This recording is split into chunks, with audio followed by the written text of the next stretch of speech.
L'Internews, en collaboration avec la Fédération des entreprises du Congo, FEC en sigle, ont organisé un déjeuner d'affaires, médias et entreprises ce vendredi 28 octobre 2022. Je me réjouis en cette initiative d'Internews qui vise à favoriser les échanges et les collaborations entre les entreprises et les médias en ligne.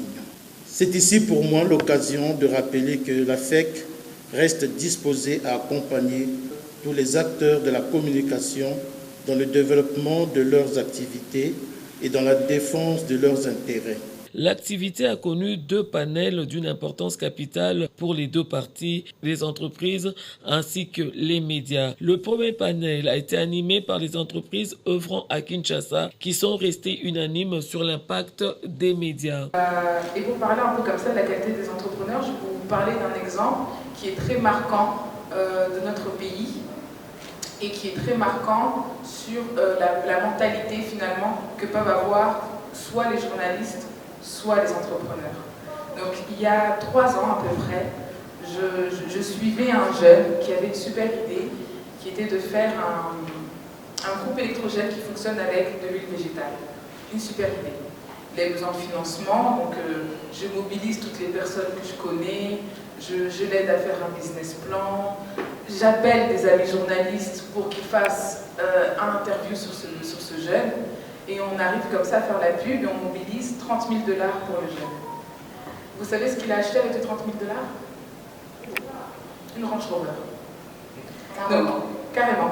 Donc ça montre la qualité finalement de l'entrepreneur, mais aussi comment les médias en ligne circulent assez rapidement l'information, parce que très vite on a réussi à avoir les 30 000 $ parce qu'il a fait les interviews, parce qu'on le voyait en ligne et parce qu'on partageait son histoire. Donc ça c'était il y a 3 ans. Ma société, comme je l'ai dit, elle est sur 4 villes en RDC, mais mon café n'est commercialisé que depuis 2 ans.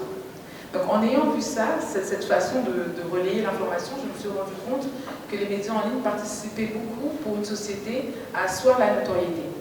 Le fait de passer d'un média à l'autre, d'être dans la poche des gens, ça permet d'être connu, ça permet d'avoir, alors j'avais marqué des mots-clés comme ça, d'avoir une préférence à...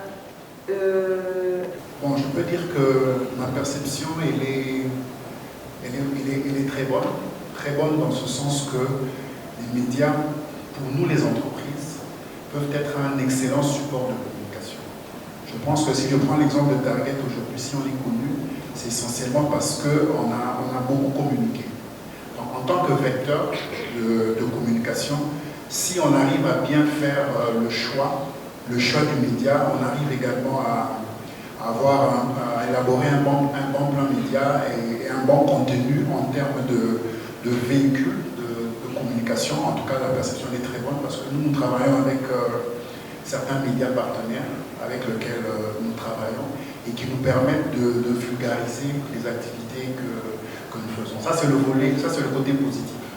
Mais par contre, il y a également, bien sûr, le côté négatif parce qu'il y a des fois où on peut avoir un article commandé par un concurrent contre vous, on peut avoir ce qu'on appelle les fake news, et ça c'est le côté vraiment négatif où vous réveillez comme ça un bon matin, on vous dit non, regardez, on a écrit quelque chose sur vous, par exemple pour notre entreprise, on nous dit voilà, on a publié un faux sondage, etc.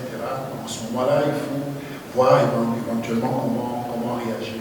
Le deuxième panel a été totalement constitué d'hommes de médias qui ont démontré à suffisance que les entreprises doivent automatiquement se faire accompagner par des médias sérieux pour être connus par le grand public ayant besoin de leurs services. Les médias en ligne, c'est le support les plus, disons, faciles, les plus vendables, quoi.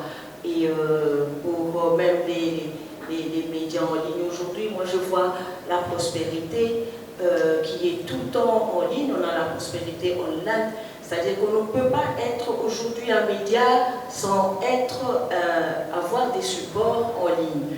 Le président l'a dit ici, nous sommes pluralistes, quoi. Nous sommes vraiment multimédia parce que nous avons plusieurs supports et quand on a un événement, cet événement doit être, pour qu'on soit vraiment un bon médias en ligne, on a tous les supports, c'est-à-dire que vous avez le YouTube, vous avez donc la version vidéo, vous devez avoir le son, vous devez avoir tout ça, tout ce mélange-là fait en sorte que le monde évolue et qu'il y a cette confiance-là qu'on a en nous. Mais là, n'empêche que la différence chez nous, pour le média en ligne, c'est qu'on fait tout pour donner la vraie information.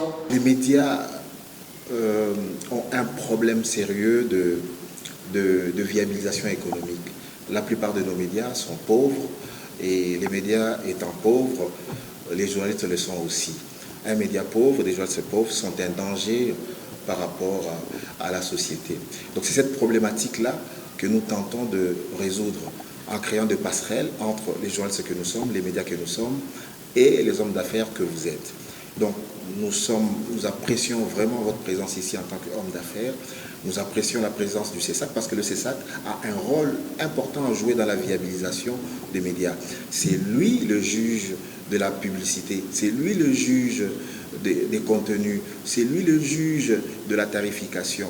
Donc le CESAC, c'est vraiment le grand régulateur même de ce côté-là. Il ne regarde pas que le côté déontologique et éthique. Donc c'est tous ces aspects-là. Aujourd'hui, on a tous ces acteurs dans cette salle. Nous pensons que les débats seront constructifs pour que nous améliorons notre écosystème.